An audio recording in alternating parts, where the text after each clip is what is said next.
Bismillahirrahmanirrahim. Assalamualaikum warahmatullahi wabarakatuh. Kita bertemu kembali di mata kuliah MSDM 2. Kali ini kita akan membahas bagaimana motivasi dan partisipasi kerja merupakan bagian dari pembahasan manajemen sumber daya manusia lanjutan. Dalam hal motivasi dan partisipasi kerja, dipahami bahwa dengan memelihara motivasi kerja dari karyawan, itu akan melahirkan partisipasi kerja yang optimal. Untuk itu, kita akan lihat atau kita akan diskusikan bagaimana motivasi mempengaruhi partisipasi kerja, sehingga ujungnya adalah bagaimana kinerja yang ditetapkan dapat tercapai. Motivasi merupakan dorongan yang timbul pada diri seseorang secara sadar atau tidak sadar untuk melakukan satu tindakan dengan tujuan tertentu. Kita tahu akar kata motivasi dari bahasa Latin, yaitu movor, yang artinya gerak atau dorongan untuk bergerak. Sementara dalam bahasa Inggris, ini disebut dengan sebutan motif, yang artinya daya gerak atau alasan. Selanjutnya kita lihat motivasi menurut beberapa ahli, diantaranya Weiner. Ya. Menurut Weiner, motivasi merupakan kondisi internal yang membangkitkan kita untuk bertindak, mendorong kita mencapai tujuan tertentu, dan membuat kita tetap tertarik dalam kegiatan tertentu pula.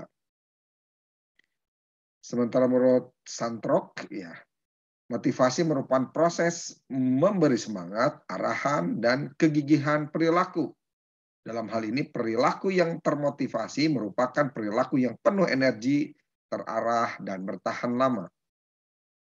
Selanjutnya, menurut Abraham Maslow, motivasi ini merupakan sesuatu yang bersifat konstan atau tetap, tidak pernah berakhir, meskipun ada fluktuasinya dan bersifat kompleks. Dan hal itu kebanyakan merupakan karakteristik universal pada setiap kegiatan organisasi. Menurut Uno, motivasi ini merupakan dorongan internal dan eksternal dalam diri seseorang yang diindikasikan dengan adanya hasrat dan minat, dorongan dan kebutuhan, harapan dan cita-cita, penghargaan, juga penghormatan. Sementara menurut pendapat Ries, ya, Thomas M. Ries, motivasi merupakan usaha yang disadari oleh pengajar atau bisa juga karyawan yang menimbulkan motif-motif pada diri peserta ajarnya, ya, yang menunjang ke arah tujuan-tujuan belajar. Selanjutnya menurut McDonald, ya, motivasi merupakan perubahan energi dalam diri seseorang yang ditandai dengan timbulnya perasaan dan reaksi untuk mencapai tujuan. Dan yang terakhir menurut Bernard, motivasi merupakan fenomena yang dilibatkan dalam perangsangan tindakan ke arah tujuan tertentu yang sebelumnya kecil atau tidak ada, gerakan ke arah tujuan-tujuan tertentu menjadi sebuah gerakan yang jelas, yang terukur. Motivasi merupakan usaha memperbesar atau mengadakan gerakan tersebut untuk mencapai tujuan yang diinginkan. Kita lihat konsep motif dan motivasi. Di sini material dan non-material merupakan perangsang, ya, baik itu dari internal maupun eksternal yang tercipta oleh keinginan. Dan dari rangsangan tersebut menciptakan atau menimbulkan tadi, ya, rangsangan material dan non material menimbulkan rangsangan keinginan dan perilaku individu manusia yang disebut want, ya, dan mempengaruhi ya, wants itu keinginan dan mempengaruhi perilaku individu. Selanjutnya keinginan menjadi daya penggerak ya, daya penggerak dan kemauan bekerja dari individu tersebut. Sehingga kemauan bekerja menghasilkan pemenuhan kebutuhan sebagai orientasi utama dalam hal ini kepuasan seseorang. Kebutuhan dan kepuasan selanjutnya akan menciptakan perangsang selanjutnya dan seterusnya berlangsung secara siklus ya, secara berkesinambungan sehingga lahir lagi perasaan keinginan yang baru untuk mendapatkan keinginan pemenuhan material dan non material baik internal maupun eksternal dan terus berulang. Selanjutnya bagaimana dengan motivasi kerja? Dalam hal ini motivasi kerja menunjukkan pada kondisi-kondisi di dalam dan di luar individu yang menyebabkan adanya keragaman dalam intensitas, kualitas, arah, dan lamanya perilaku kerja. Keragaman mutu kerja yang dihasilkan para pekerja disebabkan oleh keragaman pengetahuan, persepsi tentang pekerjaannya, atau juga motivasi yang dimiliki oleh pekerja tersebut. Bila mutu kerja seorang pekerja tidak memuaskan, perlu dicari kepastian. Apakah itu disebabkan oleh kurangnya pengetahuan kerja atau persepsinya yang kurang tepat, atau juga mungkin kurangnya motivasi, atau mungkin ketiga-tiganya. Ada 3 teori berkaitan dengan motivasi kerja, yaitu dengan mengedepankan memahami teori pengharapan, memahami teori keseimbangan, dan teori penentuan tujuan.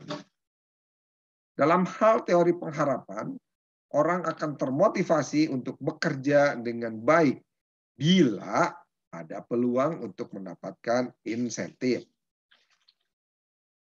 Di sisi lain, besar kecilnya motivasi kerja tergantung pada nilai insentif itu pada masing-masing individu yang mengharapkan. Dalam hal ini ada 3 konsep yang berkaitan dengan teori pengharapan ini, yaitu nilai, instrumentalitas, dan pengharapan itu sendiri. Di mana dari segi nilai, di sini setiap bentuk insentif punya nilai positif ataupun juga negatif. Juga apakah nilai itu besar atau kecil bagi pandangan seseorang. Dalam konsep instrumentalitas, di sini adanya hubungan antara pekerjaan yang harus dilakukan dengan harapan yang dimiliki. Jadi jika pekerjaan dilihat bisa merupakan alat untuk mendapatkan apa yang diharapkan, maka akan timbullah sebuah motivasi kerja. Dan yang ketiga, konsep pengharapan itu sendiri merupakan persepsi tentang besarnya kemungkinan keberhasilan mencapai tujuan atau hasil kerja yang telah ditetapkan. Selanjutnya kita lihat hubungan ketiga konsep tadi antara konsep pengharapan, instrumentalitas, dan valensi atau nilai. Ya. Kalau persepsi hasil kerja ini dapat dicapai, tentu ini merupakan pengharapan yang kemudian ada pertanyaan lanjutan atau obsesi lanjutan, apakah hasil kerjanya akan mendapatkan penghargaan? Jika iya, akan masuk ke level selanjutnya, yaitu apakah penghargaan ini juga bernilai bagi saya? Kalau bernilai, ya tentunya menjadi motivasi kerja. Tadi pada posisi pengharapan, jika tidak ada pengharapan, tidak ada ukuran orientasi menuju penghargaan itu sendiri, dan merasa tidak ada nilai, tentu tidak akan menjadi motivasi untuk mengerjakan tersebut. Dan kesemuanya merupakan persepsi. Ya. Ada 3 jenis insentif yang tadi akan mendorong motivasi. Ada insentif material berupa penghargaan yang terukur, terlihat, tangible. Contohnya bantuan keuangan, tugas tambahan yang lebih sedikit, ya, itu terukur. Ya. Ada insentif solidaritas, di mana penghargaan dari organisasi atau perhimpunan juga anggota-anggotanya berupa misalkan pengakuan atau pujian terhadap kinerja, bantuan dan dukungan dari rekan-rekan sejawat. Dan yang ketiga, insentif sesuai dengan tujuan organisasi.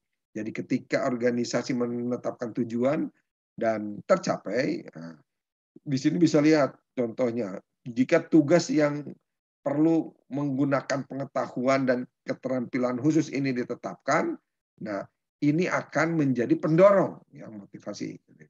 Lalu yang kedua contohnya kesempatan yang memungkinkan untuk menumbuhkan, mengembangkan keprofesionalan. Ya. Ini insentifnya yang diberikan sesuai tujuan organisasi. Jadi ketika memberi insentif, di sisi lain organisasi juga memiliki purposif, ya, memiliki tujuan, yaitu menyelaraskan dengan tujuan organisasi. Selanjutnya yang kedua, teori kesamaan atau equity theory atau juga keseimbangan. Orang akan cenderung membandingkan insentif atau reward yang diperolehnya dengan insentif yang diterima oleh orang lain yang mempunyai beban kerja yang serupa. Bila besarnya insentif antara dua orang itu sama, maka akan muncul motivasi kerja yang baik.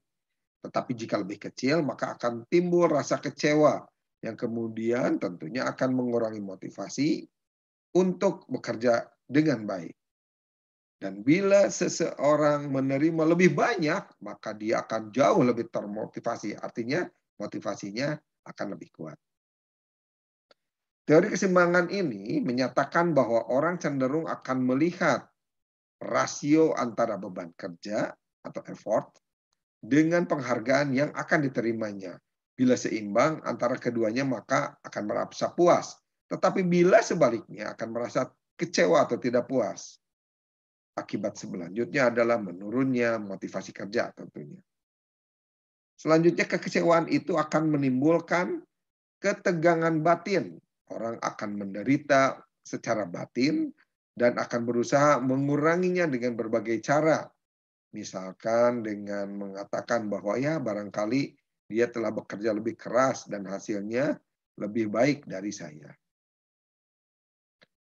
Selanjutnya teori ketiga yaitu teori penentuan tujuan.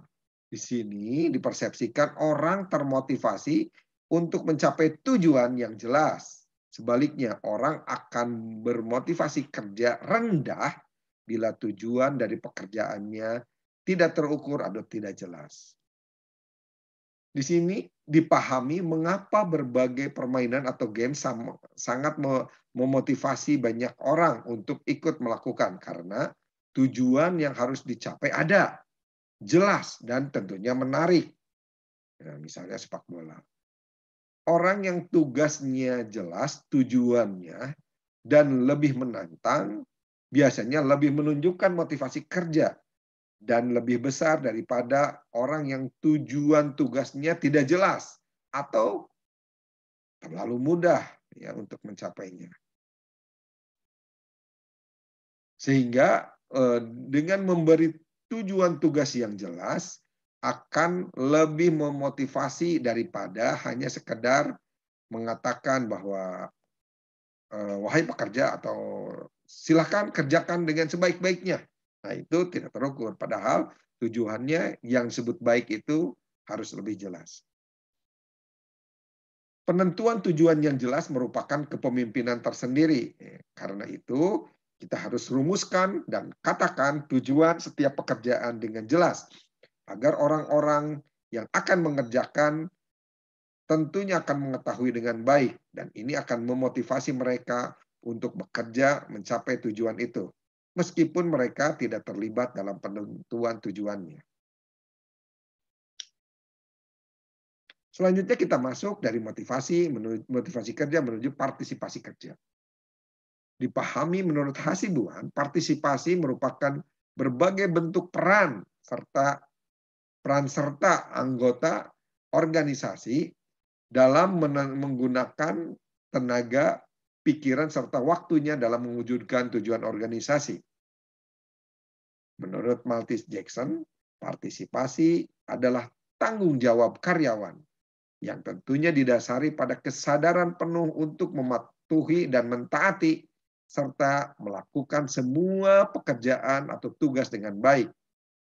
Sementara pendapat lain dari Armstrong disebutkan bahwa partisipasi karyawan merupakan kondisi di mana karyawan dalam satu organisasi memainkan peran yang lebih besar dalam proses pengambilan keputusan. Di sini dipahami bahwa karyawan diberikan kesempatan untuk mempengaruhi keputusan manajemen dan dapat berkontribusi pada peningkatan kinerja organisasi. Pada dasarnya partisipasi didefinisikan sebagai keterlibatan mental atau juga pikiran serta emosi, di mana di sini perasaan seseorang berada dalam situasi kelompok yang mendorongnya untuk memberikan sumbangan kepada kelompok dalam usaha mencapai tujuan. Sehingga dipahami bahwa partisipasi merupakan salah satu cara untuk juga memotivasi, di mana dengan melibatkan seseorang di dalamnya, maka orang tersebut akan merasa ikut bertanggung jawab. Menurut Cat Davis, partisipasi adalah keterlibatan emosi dan mental pegawai dalam situasi kelompok yang menggiatkan mereka untuk selalu menyumbang pada tujuan kelompok serta tentunya bertanggung jawab terhadap tujuan tersebut. Ada 3 aspek partisipasi kerja yang tentunya harus ada keterlibatan emosi dan mental pegawai, adanya motivasi untuk menyumbang atau berkontribusi, dan menerima tanggung jawab. Dalam hal partisipasi karyawan, ini ada 3 gagasan penting. Yang pertama, keterlibatan mental dan emosional. Tadi berkaitan dengan aspek. Yang kedua, motivasi kontribusi dan tanggung jawab. Dalam keterlibatan mental, ini merupakan hal yang paling utama dikarenakan dengan adanya partisipasi berarti adanya keterlibatan mental dan emosional daripada hanya sekadar berupa aktivitas fisik. Sementara dalam hal motivasi kontribusi, ini akan memotivasi karyawan yang memberikan kontribusinya. Mereka diberi kesempatan untuk menyalurkan sumber inisiatif dan kreativitasnya untuk mencapai tujuan organisasi. Dan tentunya didukung juga oleh aspek tanggung jawab yang akan mendorong karyawan menerima tanggung jawab tersebut dalam segala aktivitas kelompok. Ini merupakan proses sosial agar karyawan dapat terlibat langsung dalam kegiatan organisasi sehingga memunculkan kesediaannya untuk mewujudkan satu keberhasilan organisasi. Kita lihat bagaimana persyaratan partisipasi kerja yang baik, dengan memperhatikan waktu yang memadai untuk berpartisipasi. Jadi jangan ada tekanan, jangan ada instruksi-instruksi yang tidak membuat nyaman karyawan untuk berpartisipasi. Lalu yang kedua, potensi keuntungan harus lebih besar daripada biaya yang diperlukan. Adanya relevansi dengan minat pegawai tersebut yang dipilihkan dalam partisipasi. Lalu juga kemampuan pegawai harus memadai mengenai subjek partisipasi tersebut. Dan karyawan harus memiliki kemampuan timbal balik. Karyawan maupun organisasi harus memiliki kemampuan timbal balik dan tidak merasa terancam oleh pihak tertentu.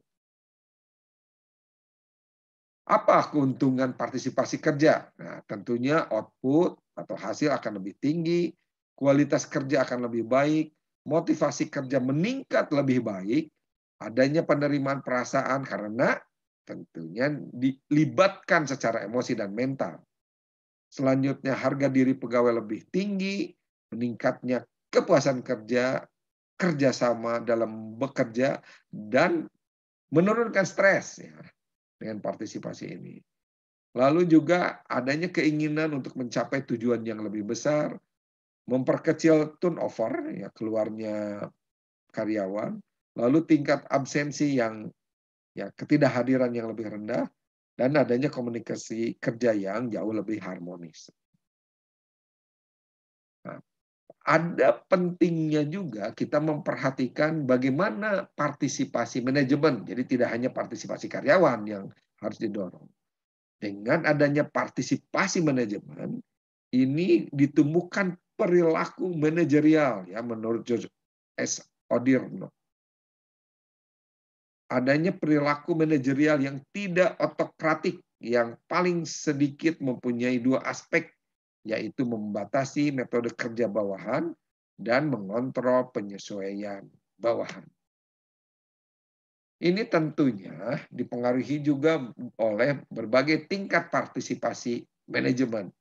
Ada partisipasi yang bersifat direktif ya langsung, di mana atasan menentukan tujuan dan membatasi metode kerja secara langsung, tentunya dengan menentukan sendiri. Lalu bawahan melakukan partisipasi kerja berdasarkan metode yang telah ditentukan oleh atasannya. Kemudian atasan menilai hasil kerja bawahannya berdasarkan catatan yang ada. Jadi secara direktif, manajerial menetapkan tujuan dan metode kerja. Yang kedua, tingkat partisipasi juga bisa bersifat demokratis ya. Atasan menentukan tujuan bersama dengan bawahan, begitu pula dalam menentukan metode kerja akan digunakan yang akan dikerjakan dalam aktivitas kerja. Atasan biasanya memberikan gambaran mengenai penggunaan berbagai metode kerja, tetapi tidak menetapkan sendiri metode kerja yang akan digunakan dalam aktivitas kerjanya, sama-sama didiskusikan dan dinilai dengan bawahan. Dan tingkat partisipasi ketiga adalah partisipasi permisif, di mana atasan mempersilahkan bawahan menentukan caranya sendiri, tujuan dan metode kerjanya yang akan mereka gunakan. Atasan di sini berfungsi membantu jika diminta oleh bawahan, dan atasan hanya menciptakan iklim kerja yang wajar dan tentunya inovatif dan kreatif. Demikian pembahasan motivasi kerja dan partisipasi kerja kali ini. Mudah-mudahan bermanfaat. Kita akan berjumpa lagi di sesi selanjutnya. Terima kasih.